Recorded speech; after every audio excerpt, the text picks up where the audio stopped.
Karachi test की पहली innings में न्यूजीलैंड ने बड़ा मजमुआ स्कोर बोर्ड पर सजा दिया। अबरार अहमद से सवाल हुआ तो मिस्ट्री स्पिनर के लिए जवाब देना मिस्ट्री बन गया। जब कुछ न बन सका तो कई अवामिल को इसका दोष दे दिया। कहा कुछ मौकों पर अनलकी रहे, पिच के साथ ना देने को भी वजह करार दे दिया। टीम की खराब फील्डिंग का भी तस्करा की। विकेट पे मैं बात नहीं करूँगा, चाहे विकेट जैसी भी हो, हमें आउट करने चाहिए थे। कुछ हम अनलकी रह गए, जैसे कुछ स्वीप शॉट लगे तो कैचेस नहीं हुए, कुछ आगे गिरे। तो जो मुझे लगता है कि हमें इधर भी आउट करने चाहिए थे। बस देखा जाए तो अगर थोड़ी सी पिच से मदद भी मिलनी चाहिए ना, अगर मिस्ट्री स्पिनर हो चाहे जो सब स्पिनर हो, थोड़ी सी मदद हो तो आप कर सकते हो। तो मेरी यही बात हुई जाके वीडियो एनालिस्ट के पास, तो उन्होंने बोला बॉल बहुत अच्छी जगह पे गिर रहे, मगर थोड़ी सी भी हेल्प नहीं मिल रही, जिसकी वजह से आसानी से मैनेज।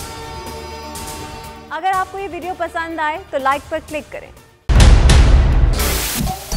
सबसे बड़े चैनल बोल न्यूज के एंकर मखदूम शहाबुद्दीन के प्रोग्राम अब बात होगी ने रेटिंग के तमाम रिकॉर्ड्स तोड़ दिए। मैं हूं मखदूम शहाबुद्दीन और आप देख रहे हैं अब बात होगी। 46% नाजरीन ने बोल न्यूज को देखा।